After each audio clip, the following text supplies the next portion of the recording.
going to do this, but we're going to do it our way. Jayce, and then... All right, hold on. Jayce it up for a few minutes. All right. So be dumb. Got it. All right. Why would anyone You're want getting trouble one way or the other. So how much do you want is the question. half of it? The least amount. You want the least amount. All right. Is this what you want me to See, I was like, is this the part where I say thank you? I have nothing negative to say about it other than Nothing? logic. Nothing? Really? Other Nothing? than a lot of things that I'm about to say. Sitting in a winter sleigh, No. eyeing reindeer to pull me around the world. Oh, Santa Claus. And then I'll say See if we goodnight. get it right. We will not get it right. We will not get it right. All right, I like it. This is XRadioX. Well, Matt, I hit record. Here we are. It's another episode of XRadioX. I'm Jayce, everybody. And I am Matt. Good morning. Yeah, Lovely. we're recording during daylight. This is so strange. This is odd for both of us, considering Yeah. we have families and this is arguably our third, fourth, fifth job that we Right. do. It's not even a job. This is our hobby. That's why it gets kicked so far down the ladder. Exactly. Well, it's good to see you and hear you again. I know it's been a while, but like a month at least. It's been a month or so, and we have some stuff to talk about from our previous episode. But basically, we want to let the newcomers know that we are a essentially music podcast. We talk about music and pop culture and what's going on in our lives. So if you enjoy music and like talking about it and hearing about it, and you enjoy the dulcet tones of two former radio broadcasters, then this is the podcast for you, baby. Yeah, we're trained professionals. I'm going to do my best not to burp into the microphone. So this is the thing with a podcast, you can burp into the microphone. It's Yeah, cool. I can. There's no program director to tell me I'm doing it wrong. Exactly. I'd like to pull you aside here in the hallway and let you know that the way you burped into the microphone, I can tell you weren't using correct microphone positioning for a broadcast. So next time you burp, And also, Jayce, I think that burping might be your crutch. So next time you have to burp, do something completely different, because burping, you tend to burp when you have to burp, and that's getting repetitive. yeah, if you could not burp the same way every time, that'd be great. Thanks. Oh, I had a flashback for a moment. Sitting in my PD's office, and what was his name? Larry Mack. I almost said Bernie Mac. Larry Mack. I was like, man, if your PD was Bernie Mac, I would have listened to every word he said. From Area 108 in Las Vegas, alternative rock station. He was a big Blue October fan, and he made sure to tell me every single time I said song or music or tune or coming up, and he was like, stop saying those things. I was like, but it's radio. It's a music station. So what would you like me to say? There was a performance by an artist, and later on shortly there will be more performances by additional artists. These are recorded performances that are held in a digital format on a computer and or CD that we will play every hour on the hour for your enjoyment, using instrumentation and vocals combined to form a piece of art that's about 3 minutes long. Now I can tell by you saying they used a piece of instrumentation how old you are, because they just use computers now. Oh, that's true. Yeah. Which this is was a while ago. Which is a good segue. See what I did there with radio words? A good segue into what we're going to talk about. Last time you were with us, we kind of went over some lyrics and stuff, which is something we tend to do. Yep. But at the end of the episode, or towards the end, Matt gave me an assignment, and I gave him one in return. Yeah. The assignment was, for me, was to go listen to EDM music, which, by the way, is a very broad swath of music. Sure. Yeah. For you told me either 24 hours or a full week, I think is what you said, without going back to the tape. Yeah. And I ended up listening to a lot of EDM, writing a bunch of stuff down, because EDM was easy for me to listen to at work, because a lot of it you don't really sing along to. Sure. And since, as you can see in the background of my video, listeners, I'm not at work. No. So that list is not with me. Right. So that was my part of the assignment. So Matt, Yeah, and my part of the assignment was a little more specific. You assigned me to listen to shoegaze music, which is it isn't as specific as I originally thought. As I started to dive into it, I was a bit intimidated because I don't. It's not a genre where I say, "Hey, I think I'm going to listen to some shoegaze today." It's sort of ethereal, which is kind of like the music itself. It ebbs and flows and weaves into different things. But I found some similarities, and I found some, things that common shoegaze artists or songs have. And so I assembled a playlist that I enjoyed out of all the shoegaze that I listened to. And when you're not familiar with a genre, you kind of you Google and you say, what are the best shoegaze artists, or give me a playlist of 50 shoegaze songs, and then you just start listening. I ended up listening on and off for probably a week of shoegaze music because I was enjoying a lot of it, and I wanted to find things that I could say, oh, I'm familiar with this, and I could talk to maybe even a huge shoegaze fan and say, oh, I'm into this. I like this song, and I like that song too. But it was fun. I think it was less painful than I thought it would be. Well, I can tell already that you did a way better job than me. So before we get into the depths of this, there's something we do, and I think we've done it for every episode except for maybe the first two, which a little aside before I do the disclaimer, I appreciate that people go and listen to the first episode of what we did. But if you don't stop listening to the first one, I'm going to take it away because that's clearly not the best one. So please go listen. If you want to start, maybe I should just make number 8 the first one. When like a band is huge and then they release, after they've released like 5 amazing albums, they release like a basement tapes. Yeah. And it's like their early demos that they didn't really ever want to release, and then they kind of threw it out there. That's like our episode 1. Some people might find it amazing, but it's not really what we're trying to do. Yeah. So, I appreciate it. It is our most listened to episode, but it is by far not our best. Correct. Not even close. Yep. So now that I got that out of my system, let's go on to the disclaimer. And Matt, I wrote one for this episode. So here we go. Perfect. Disclaimer. Everybody, we do swear from time to time. It happens. Yeah. If swearing offends you, proceed with caution. Basically, don't be a wuss. And in case you don't know what wuss means, I went to Urban Dictionary to find some other words for wuss. Oh, good. And here you go. So if you don't know what wuss means, please don't be one of these. A wuss puss. A hayatha wuss. A leer wuss. And literally, sorry to all my friends named this, don't be a Jeff. That's what it says right there. Ouch. I know. That is strangely specific. But my favorite one, if you're not going to be, we don't want you to be a wuss, don't be an octawussy. So we don't want you to be one wuss. We specifically do not want you to be 8 wusses. They all sound like creatures in Zelda Breath of the Wild to me. Yeah. So there you all go. There's our disclaimer. So right. On to the meat of the episode. Do you want to go first, Matt, or should I? I can go first for a little bit. Or we could just kind of go back and forth, I suppose, because I did find something oddly interesting when I asked you to listen to shoegaze and you asked me to listen to EDM. Yeah. I've listened to a lot of shoegaze and now I've listened to a bunch of EDM. There's a very similar vibe going on. And I think a lot of shoegaze folks are probably EDM folks too. That would be my guess. So starting with that. Right, actually. And we didn't even really plan it that way. I was kind of thinking of what would be, I don't know, more or less torture. And so I'm glad that you found he was torturing me. I'm glad you found things that you could enjoy. So shoegaze is, according to dictionary.com, it is a style of rock music characterized by a sound in which the distinctions between separate instruments and vocals are blurred.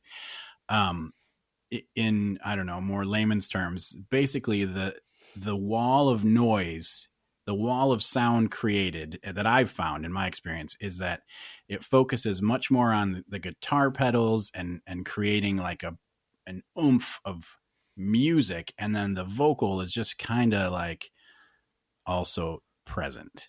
Does that make sense?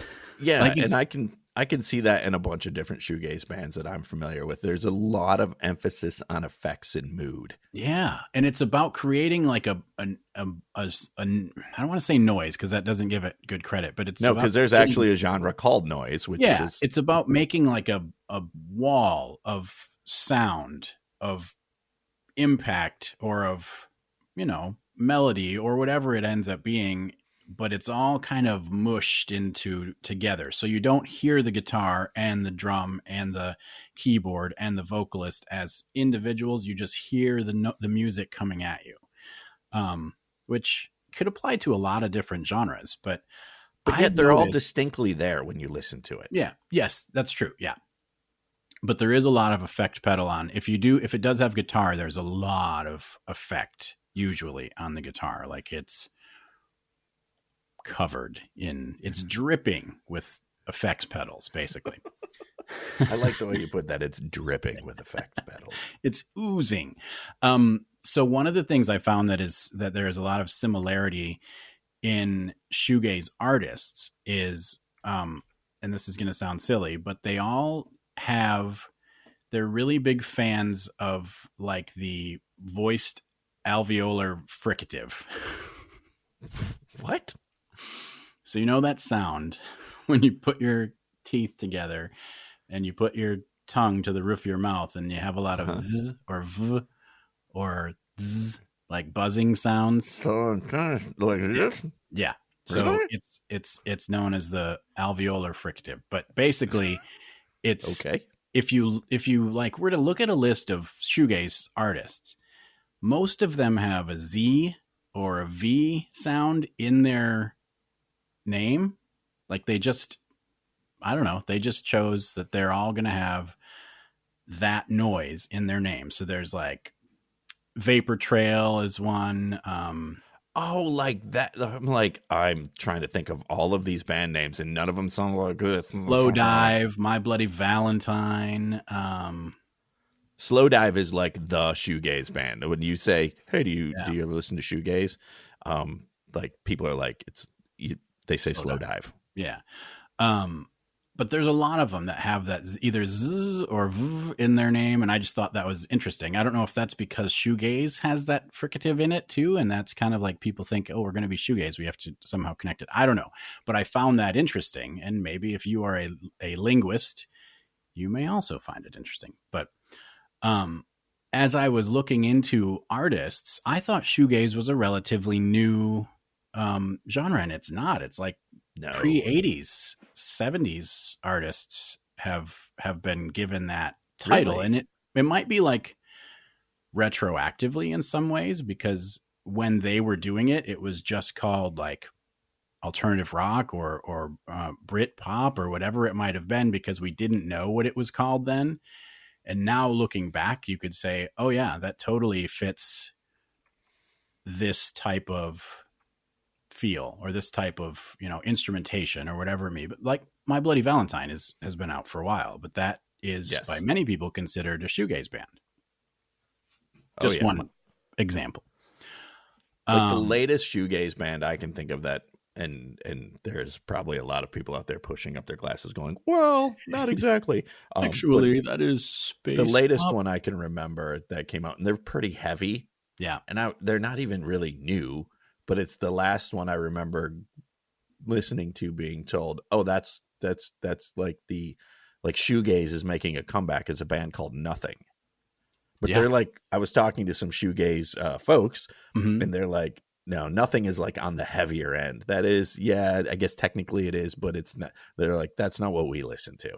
I think that we're probably dividing a lot of shoegaze fans as we speak, but I think that what I've found is the singer has to seem almost like they don't care what they're singing. Almost. Not in every situation, but it isn't hard. It isn't really usually edgy. It's often very melodic and very pretty sometimes, but they're not straining their vocal cords, if for lack of a better term. Gotcha. But a lot of people consider the Deftones to be shoegaze. What is your opinion on that? I can see it because they have a considerable amount of drone, but they've always been like they're almost too heavy to be shoegaze, in my opinion. I think they're a band that I would qualify with an asterisk that they have put out shoegaze songs, but they wouldn't be considered a shoegaze band. And I think that's good.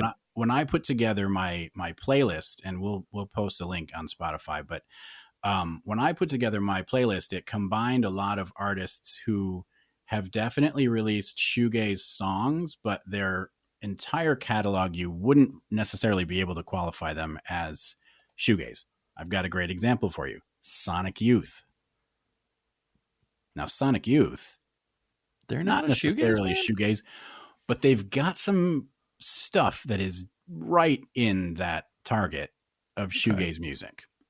Okay. One of the ones that if you want a really good example of what I have found to be a pop shoegaze song, it's a cover because I love covers, but it's from the If I Were a Carpenter tribute. Sonic Youth Superstar is very shoegaze, like from start to finish.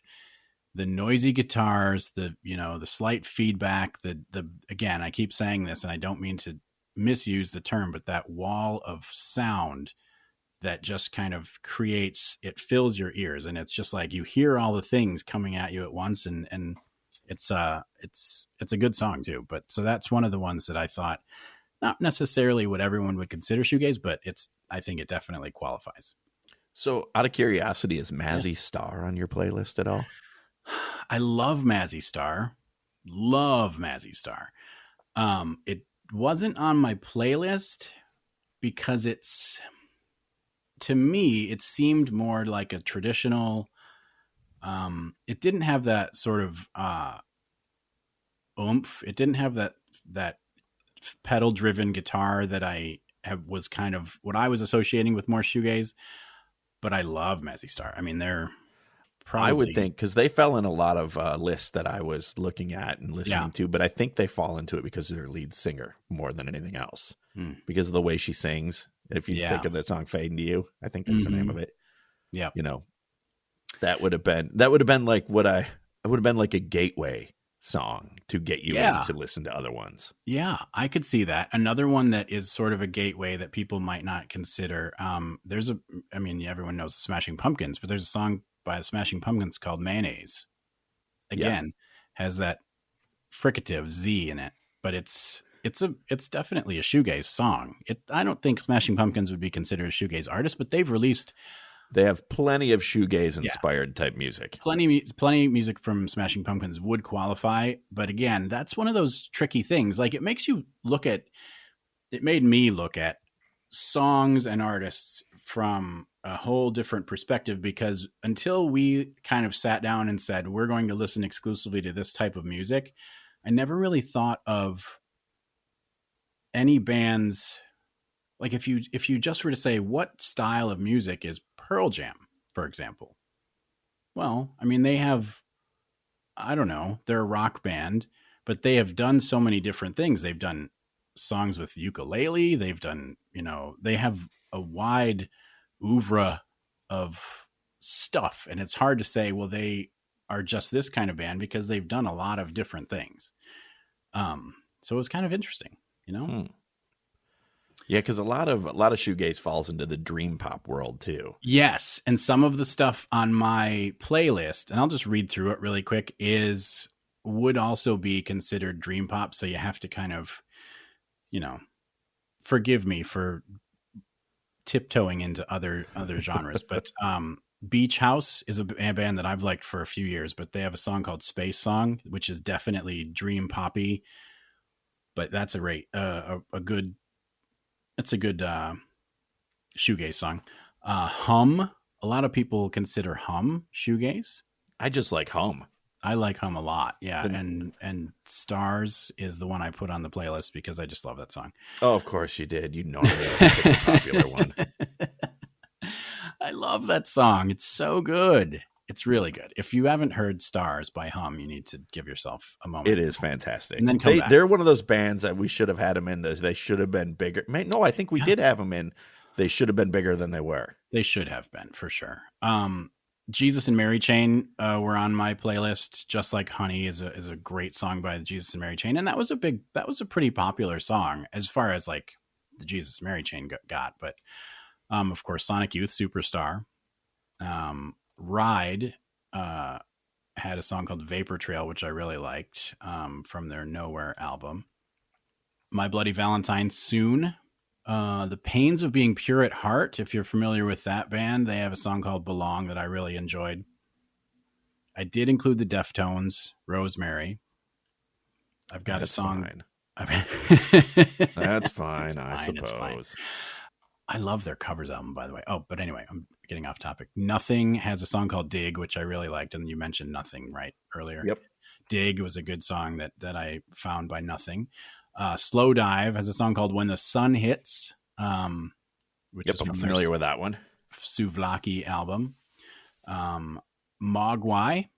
I included Mogwai with Helicon 1. Smashing Pumpkins Mayonnaise, because I was just shocked that could be considered, but it is. I mean, when I listened to it again, I was like, oh yeah, totally hear that. Churches did a song with Robert Smith recently. It's called How Not to Drown.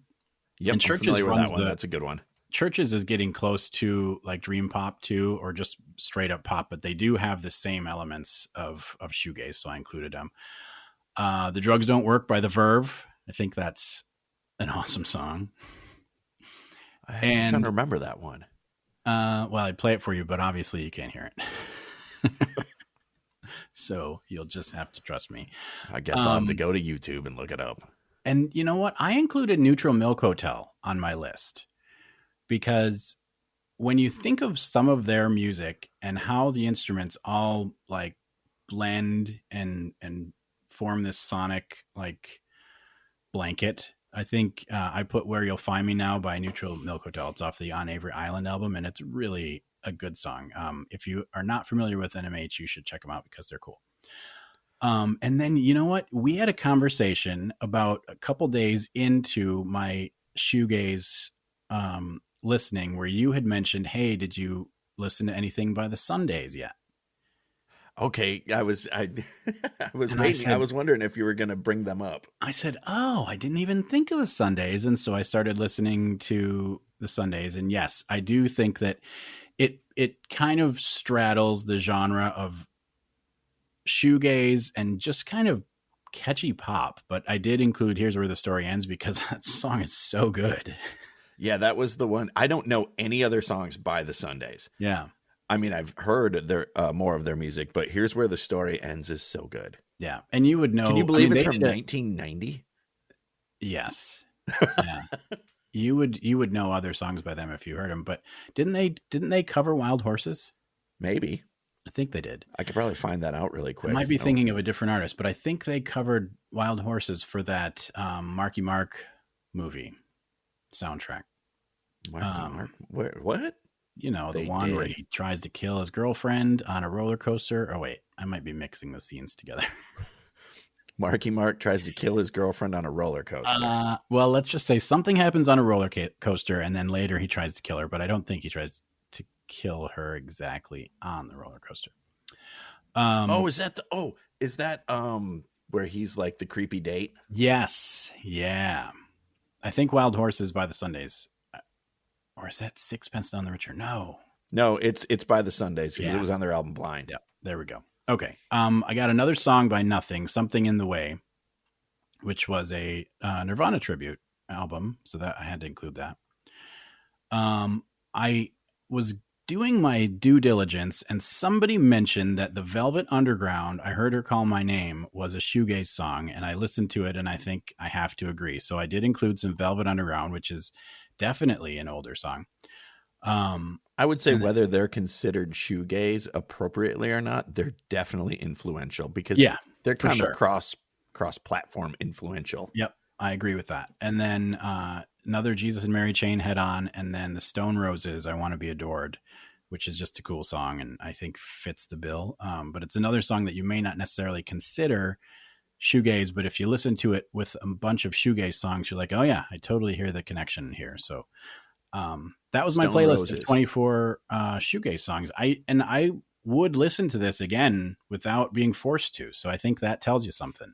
Which is good to hear, because when we first started this, I remember texting you, and I wish we have so many texts. I can't go back into the text chain this far. Right. Of you were like, this is like, I can't believe this is a genre. This is pretty normal. It is. Well, and that's the kind of the thing, like when I was listening, I was expecting to like so the negative part of shoegaze music is, in my opinion, nothing like jumps out. Like you could listen to shoegaze all day long and may not find something ultra catchy that becomes an earworm that you can't get out of your head, other than maybe that Sunday song. But like it's there and it's good and it's enjoyable. But there are few shoegaze songs that I would find myself like bopping along or singing in my head like other pop or rock or something like that. I think that if I'm listening to shoegaze and working in my workshop downstairs, I could go 5 hours and not realize when a song started, another song stopped, or vice versa, because it just kind of it's all very neutral, in my opinion. People will disagree, but that was the one thing that I found, is that I could listen to it forever and nothing was offensive. Nothing made me say, ugh, but nothing made me say, whoa, this is awesome. You know what I mean? It just, it's a plateau of music. In my opinion. Yeah. Did you listen to that band that I sent you? They're called Which Fern one? Murphy. I don't remember. Oh, so I probably didn't. Because Fern Murphy is a band, and this is what got me thinking about shoegaze. Okay. One of my coworkers is in this band. They're located out of Indianapolis, and they are definitely dream pop shoegaze band. Huh. And they're called Fern Murphy. There's actually a pretty fun video for many different reasons, but one that they're performing, and it's a pretty good performance, but it's called Live at the Red Line, Fern Murphy, a live session. They did these a couple years ago down in Indianapolis, where they're literally playing a concert on a bus stop in the middle of a road. What? It's awesome. I just watched it, and I kind of do some of this work for I do this work for a living. Right. And I'm like, wow, they got really good sound out of being at a bus stop in Indianapolis. That's amazing. And like there's you can see traffic and everything. They're pretty good. That's cool. Okay. I will have to check that out then. I don't believe I did, because I feel that when you said the bus stop thing, I would have definitely remembered listening to that. So they've got a couple albums out there. They've got stuff on Spotify, but if you're into this type of music, they're definitely an indie artist, and I definitely recommend them because they sound good. Not just because I know them.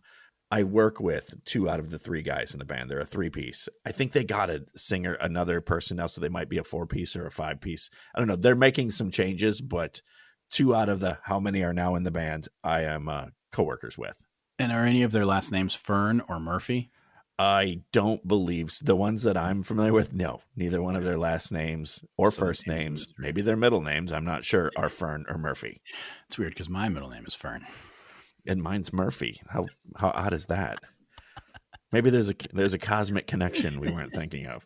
And plus, another cool thing, one of the guys in the band, him and I have a definite connection in the world of aliens and conspiracy theory stuff. Oh, like boy. I know this is a rabbit hole we're not going to go down today. Right. But if you've listened to this show, you know I love my aliens and I love my conspiracies and my Sasquatches.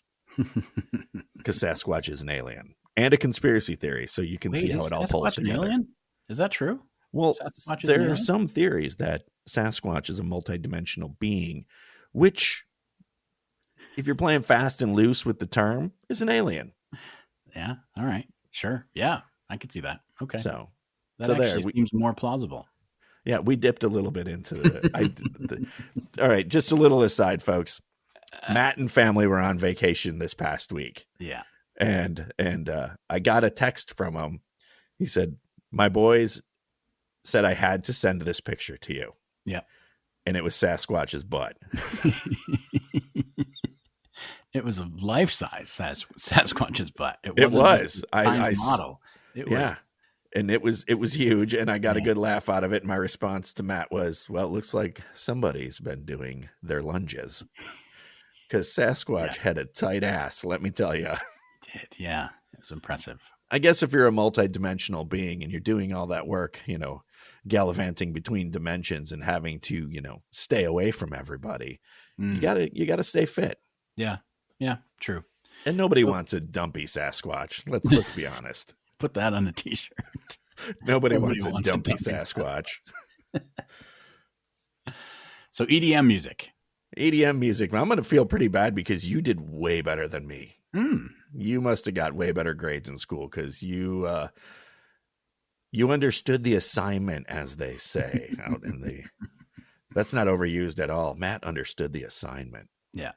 Now, I will say with EDM, like I said when you started yours, EDM and Shoogaze have a big connection, in my opinion, as they're very much vibe based, as the kids might say. Yeah, There's definitely a feeling. It's a mood.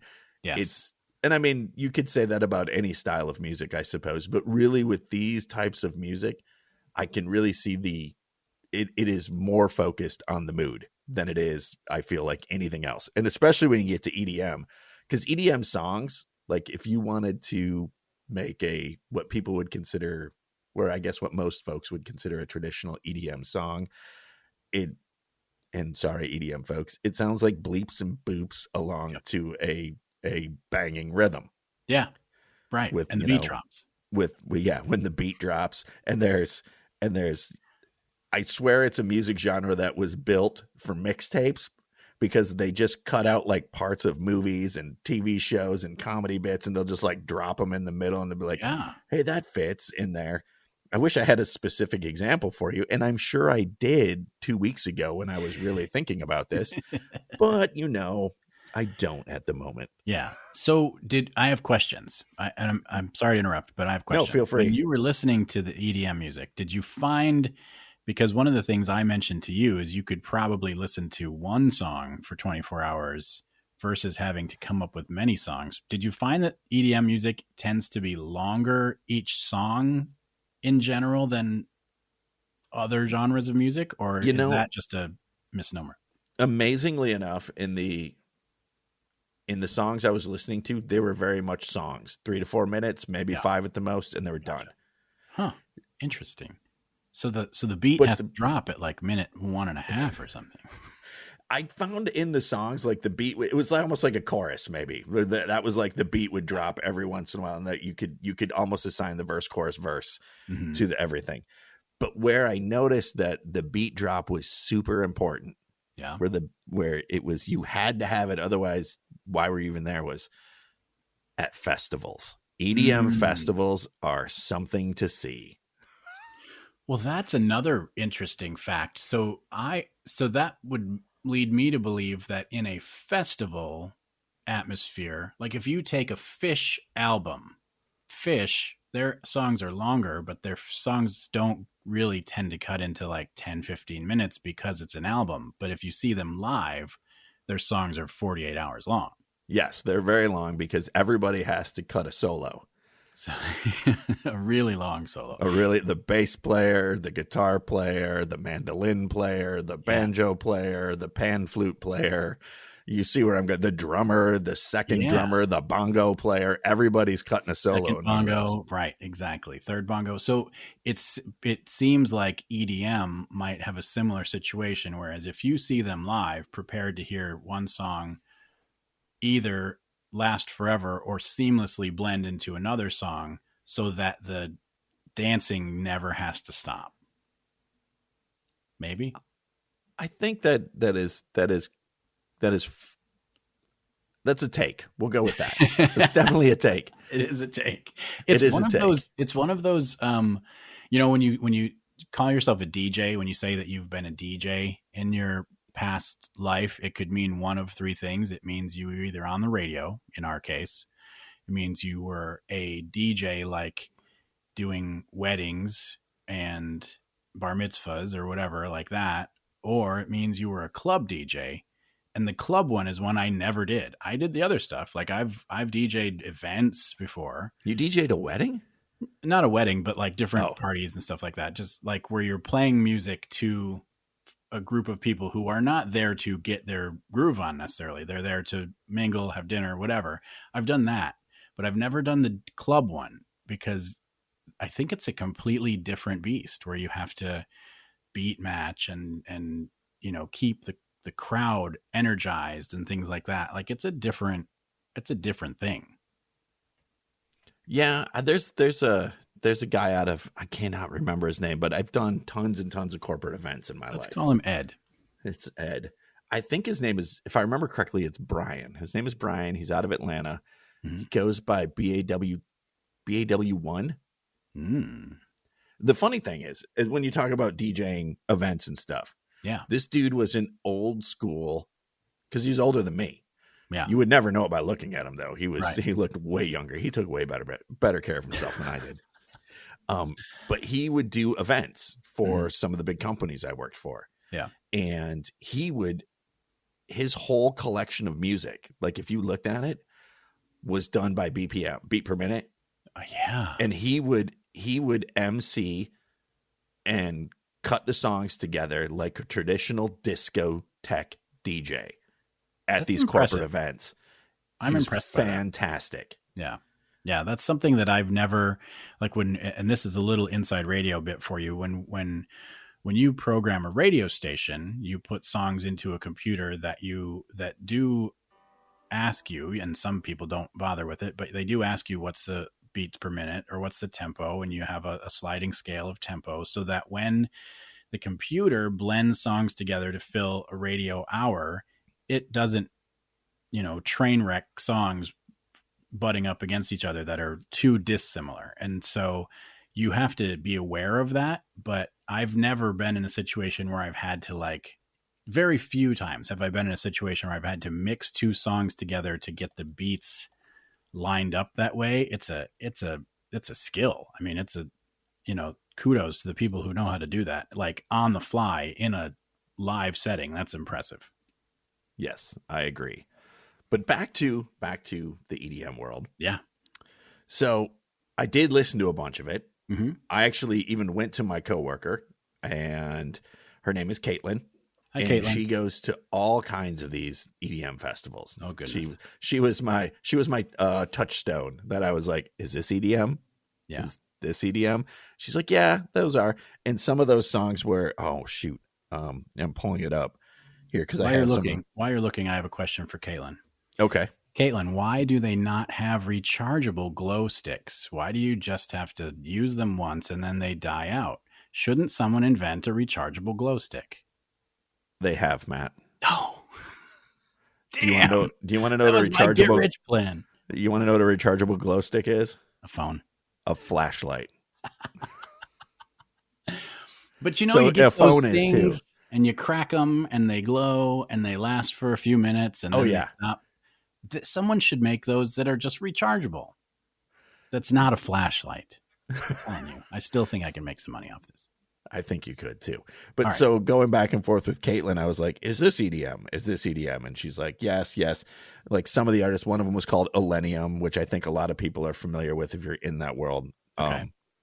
But she also sent me a giant playlist. Yeah. And this is where I got most of my EDM listening. Good. And the ones that really stuck out to me in the playlist that she sent me, there was a lot. I mean, none of them were bad. Like none of them. I don't think I fast forwarded or skipped to the next one, but I was also kind of listening for an assignment. So I was, paying attention, but the ones that stuck out to me the most were, I don't know if here's my ignorance. I don't know if these are groups of people or a person. Okay. I think they're generally a person because in the world of EDM, it's usually a DJ. Yeah. Like you were saying. Right. And they program the whole show, lights, music, the whole 9 yards. But the ones that stuck out to me were Rez and Boogie T. Rez and Boogie T, those are two different? Those are two separate ones. Okay. And Boogie T sounds cool. Yeah. And the funny thing is I went through and I liked all these songs. Like the ones that I really liked, I was listening on Spotify, so I would star them or heart them.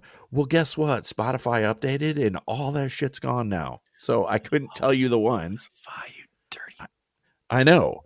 I know. I was not very happy about it.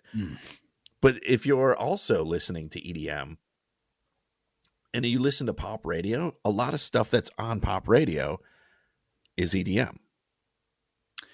What? Okay. So, and I will tell you, because you will recognize, you have young kids, so you might recognize some of these. All right.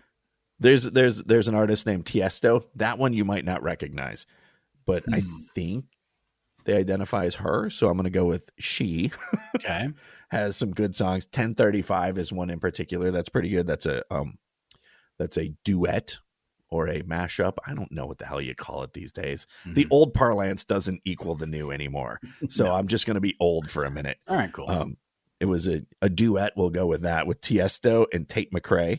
And I feel like Tate McRae is somebody we're supposed to know, but it doesn't. Tate McRae sounds like a country artist. Yeah.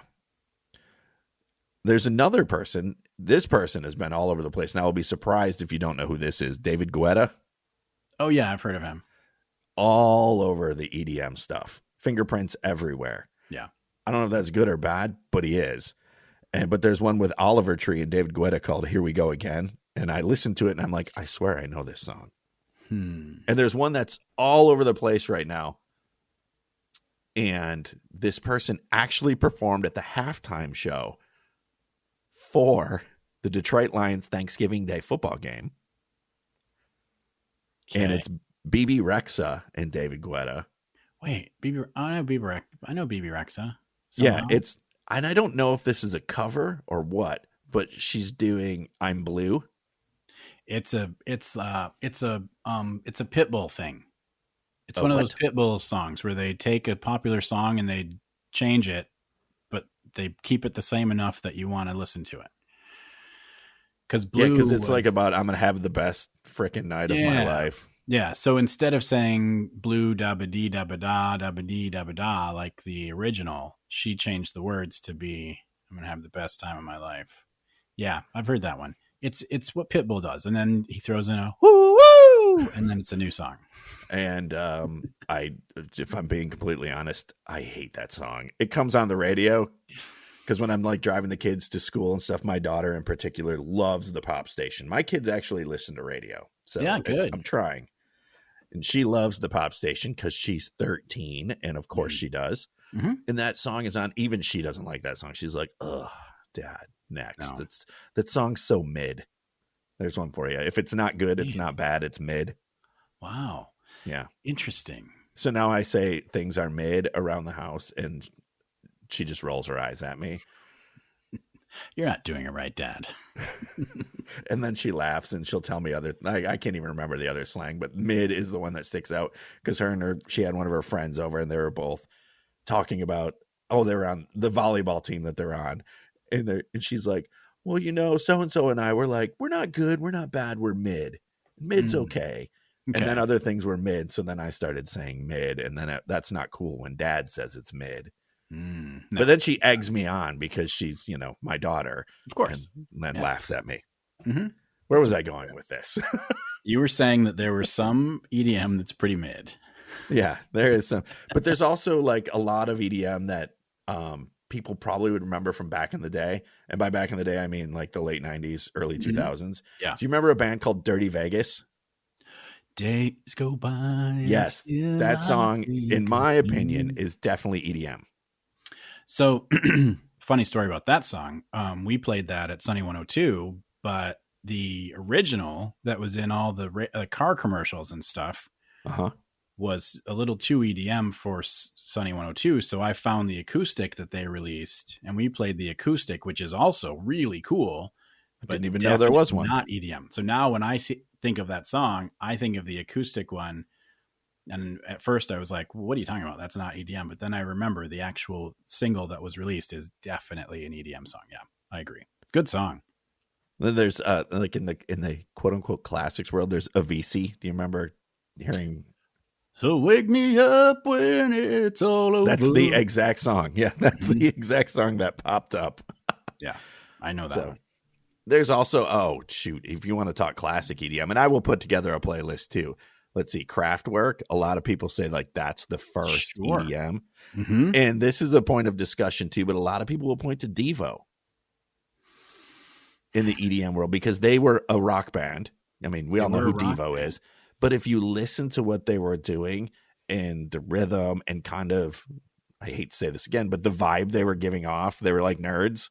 They were total nerds. I think I would be curious because it's called electronic dance music. That's what EDM stands for. If you could count them out because they play instruments, even though they do include electronic noises in their songs. That's a really good one. That's if anyone listening wants to debate, that would be a good one to debate because you can even take that as far as going into, all right, if you want to get into the subgenres, just like shoegaze is technically a subgenre of alternative music, which is a subgenre of, rock and roll. Right. So you could get into the subgenres of industrial, trip hop, drum and bass, drone. So after REM's drummer retired, they put out an album that was largely electronic drums.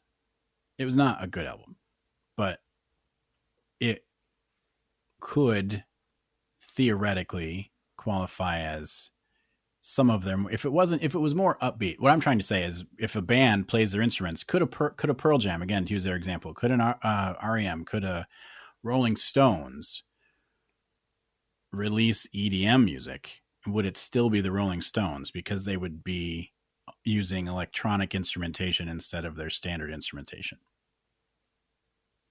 No. It's tricky, right? I mean, it is. So are we talking, is the genre determined by the style of how it's played or what it sounds like? That's an interesting divide there. I think by what it sounds like more than, I don't know. That's so tough. If it's dancey and has a beat and there's like bleeps and bloops in it, is it automatically EDM, even if there's also regular guitar and regular drums and regular bass, or does that just become a rock song with some bleeps and bloops in it? It's tough. Well, all right. If that's the route you want to go, then if we're using that as a definer of how things are, then Run DMC's like Rockbox and Raising Hell and all those. Right. They literally had guitar players. I don't think they had a drummer. I think that was an 808, but it could have been. Like if you listen to it, you could hear a drummer playing that as long as it was mic'd and mixed correctly. Mm-hmm. Like if you listen to the song Raising Hell by Run DMC, there's guitar in it. There's all of that, but they're definitely rapping over it. So it's technically hip hop. They're a hip hop group, but the Kings of Rock. I mean, they literally came right out and said, we're the Kings of Rock. Come at us. And at that point in time, I mean, that you go back and listen to that album, Raising Hell, dude, it is it's beginning to end. Every song is good. Everyone. I would recommend that anybody listening to this go out and listen to that album from front to back. That one, Paul's Boutique. I don't know why I'm totally getting off here, but one of the things I've been, because of what you asked me to do in listening to EDM, I started going back and listening to entire albums. That's great. And two of them were Paul's Boutique and Raising Hell, because I think I wore out the Raising Hell cassette at least once. I loved Run DMC. I wanted Adidas shoes. I wanted all of it. Kangol, the whole nine. No, they had Kangols, but they had the hat, the black leather jacket, black pants, black hat. Yep. I mean, it was hip hop, but they were rock and roll, man. When you watch them walk by, they look like rock and roll dudes. So, all right. Sorry. That's a whole episode. I was going to talk to you about that, listening to entire albums. I was listening to albums from my youth. I mean, dude, I was listening to Quiet Riot, Coney Hatch, Run DMC, the Beastie Boys. They're a Canadian rock band. No, that's why. And I got to them by listening to a Kim Mitchell song, and Kim Mitchell produced that album. And this is totally not the direction we were supposed to go. Quite a rabbit hole. Yeah.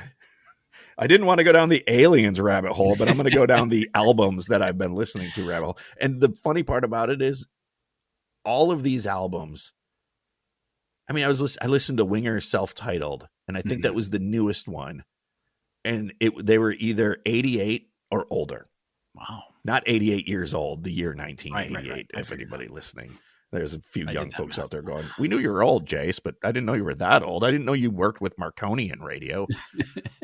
But either way, that's a different episode. We'll talk about that, but that's like the kick I've been on lately. So to wrap up this whole EDM thing, which did I even really start? I'm not sure. I'm going to make a playlist. Let the record show you did begin.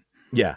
And to close it out, probably the thing, at least for me, because I remember listening to a lot of EDM because we had Electronic Thursdays at Radio X when we were in college. That's true, yeah. And as you and I affectionally called video game music night because we were dicks sometimes. Yes.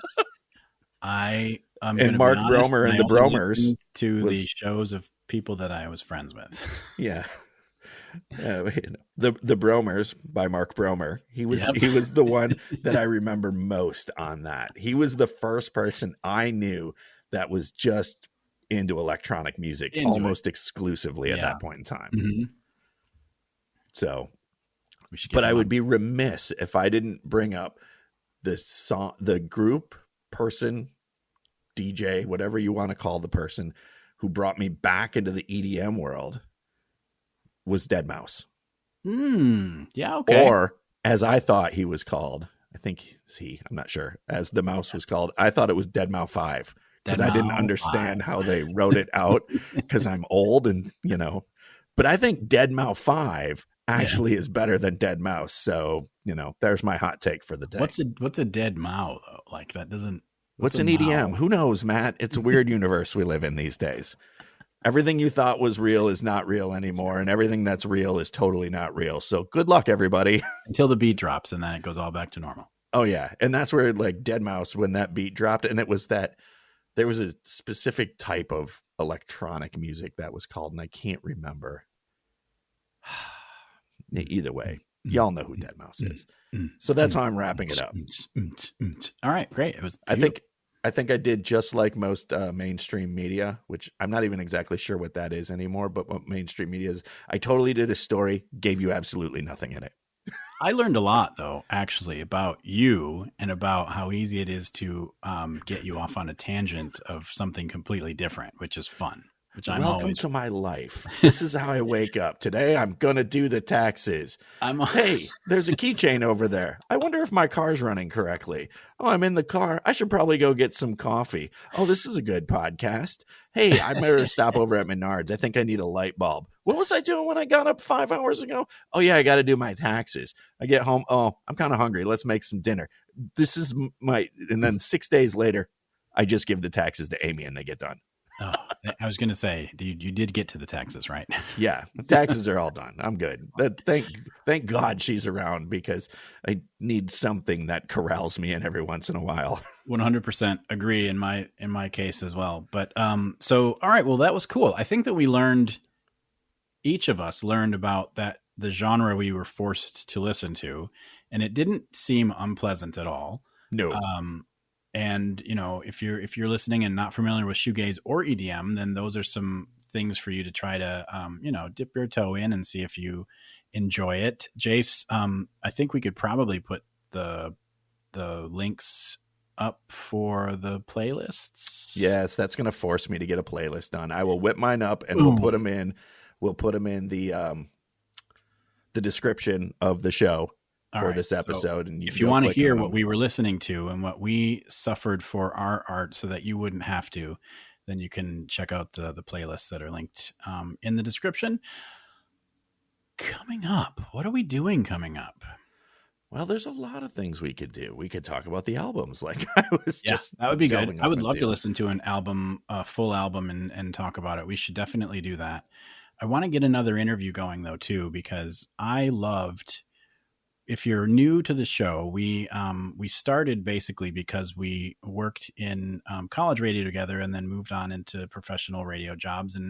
And we met a lot of really cool people in college radio at WUPX FM in Michigan. And we interviewed quite a few of them early on in the podcast. And then we kind of stopped interviewing because it's very, very difficult for the two of us to get together, much less add a third person's schedule into the mix. So that's one reason, but we had so much fun talking to them, so we definitely want to get that rolling again. Another thing that I think we should definitely do is another episode of Music Conspiracy Theories, because when you put those together, they were so fun for me that, like, if I had heard of them or not, they were just really fun to talk about, and people tend to love conspiracy theories. Yeah, conspiracy. They've been my jam for many years. Like, For sure. before it was cool to question everything, Mm-hmm. I was reading about people questioning everything, and I was just mind blown that these things could be happening. And some of them did happen. That's what gives conspiracy theories credence, is there are ones out there that actually people were right.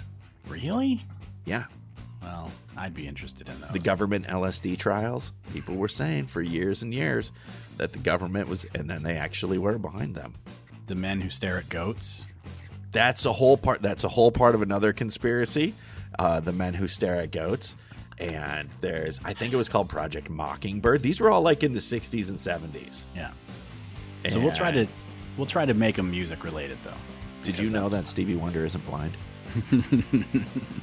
For that story, you're going to need to listen to episode 7, I think. 7? I think it was 7.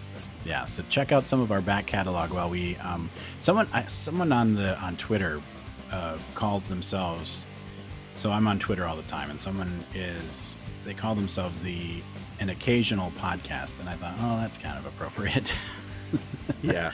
We that try to fits. be more than occasional, but that ends up being what we are. So if you enjoy what you're listening to, feel free to leave us a review and like our podcast, subscribe, and definitely check us out on the tweets at XRadioX1 and at Jayce the Ace 4.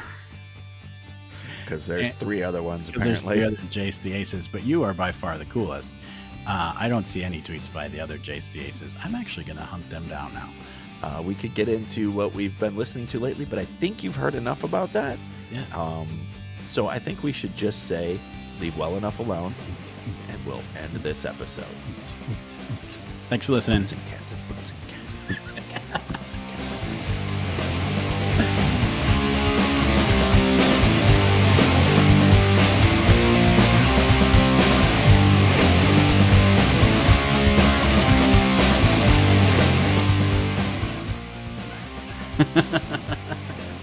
There you go. I like that. That was fun. And it came in under an hour. Yes!